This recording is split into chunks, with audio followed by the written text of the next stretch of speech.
শীতের সকালে মায়ের হাতের গরম গরম খাবার কে কে বাড়ি বসে খাচ্ছেন আর কে কে আমার মতো মিস করতেছেন বলেন তো। অনেক আপুদের বিয়ে হয়ে গেছে, অনেক ভাইয়ারা চাকরির ক্ষেত্রে দূরে থাকে, তাই চাইলেও মায়ের হাতের গরম গরম খাবার খেতে পারে না। আর আমারও বিয়ে হয়ে গেছে, বাবার বাড়ি কাছে হয়েছে তো কি হয়েছে, নিজেকেই রান্না করে খেতে হয়, নিজের সংসার, নিজের রান্না বান্না সবকিছু নিজেকেই করতে হয়। তাই মায়ের হাতের গরম গরম খাবার বসে বসে খাওয়ার আর সৌভাগ্যটা নেই। ওটা ছিল বিয়ের আগ পর্যন্ত, বিয়ের পর থেকে শেষ হয়ে গেছে। বিয়ের পরে আমি এখন অন্যদের রান্না করে দেব, গরম গরম রেঁধে দেব, তারাই খাবে।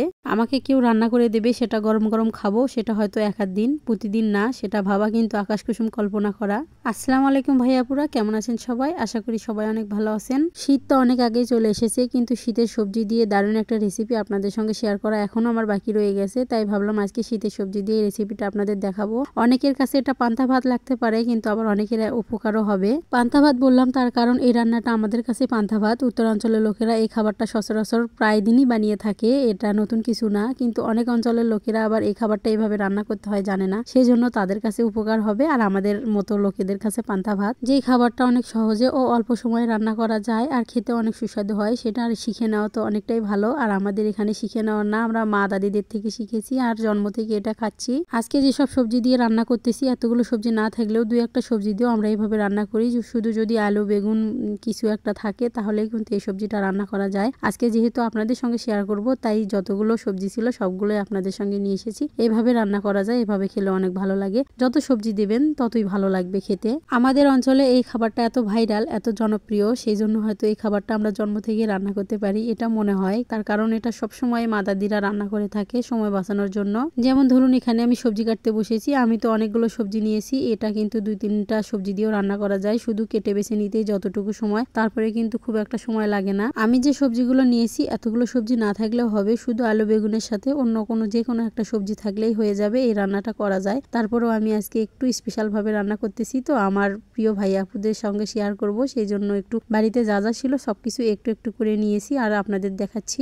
একদমই কিন্তু ভাববেন না এটা আমরা সবজি রান্না করতেছি, যেমন বিয়ের বাড়ির সবজি রান্না করে সেটা। সবজিটা কাটা হয়ে গেলে পেঁয়াজ মরিচ কেটে নেব, আর আমি এখানে কিছু পেঁয়াজের কলি মানে ফুলকা যেগুলোকে বলে আমাদের ভাষায়, সেগুলো নিচ্ছি। ফুলকাগুলো ছোট ছোট করে কেটে নিয়েছি, কারণ এই তরকারিতে ফুলকা দিয়ে মাখা মাখা করে রান্না করলে কিন্তু খেতে অসম্ভব ভালো লাগে। আর আমি আবারও বলে দিচ্ছি, এই রান্নাটা আমাদের উত্তর অঞ্চলের লোকেদের জন্য না, তার কারণ তারা এটা অনেক সহজে পেয়ে থাকে আর বলবে এটা আবার শেয়ার করার মতো রান্না কিনা। কিন্তু আমার অনেক আপু ভাইয়ারা আছে যারা এরকম খাবার বা রান্না করতে পারে না, সময়ের অভাবে অনেক সময় অন্য কিছু রান্না করতে হয়, সেই জন্য তাদের হেল্প হবে এই রান্নাটা করে খেলে। দেখতে যেমন ভালো লাগবে, খেতেও কিন্তু তেমনই ভালো লাগবে। আপনাদের সঙ্গে কথা বলতে বলতে আমার সবজিগুলো কাটা হয়ে গেছে, সবজিগুলো ধোয়াও হয়ে গেছে। পাতিলে নিব আমি সব সবজিগুলো ঢেলে, এরপর পেঁয়াজ মরিচ লবণ তেল হলুদ দিয়ে ভালোভাবে মেখে নেব। আর টমেটোটাও দিয়েছি, টমেটো আপনারা চাইলে দিতে পারেন, নাও দিতে পারেন। এটা কিন্তু একটু মেখে নেব তেল দিয়ে। মেখে নেওয়ার পরে কিন্তু আমি পেঁয়াজের কলিটাও দিয়েছি এখানে। আর সিদ্ধ হওয়ার মতো পরিমাণ মতো পানি দিয়ে দেবেন, দিয়ে কিন্তু চুলায় তুলে দিতে হবে। এরপর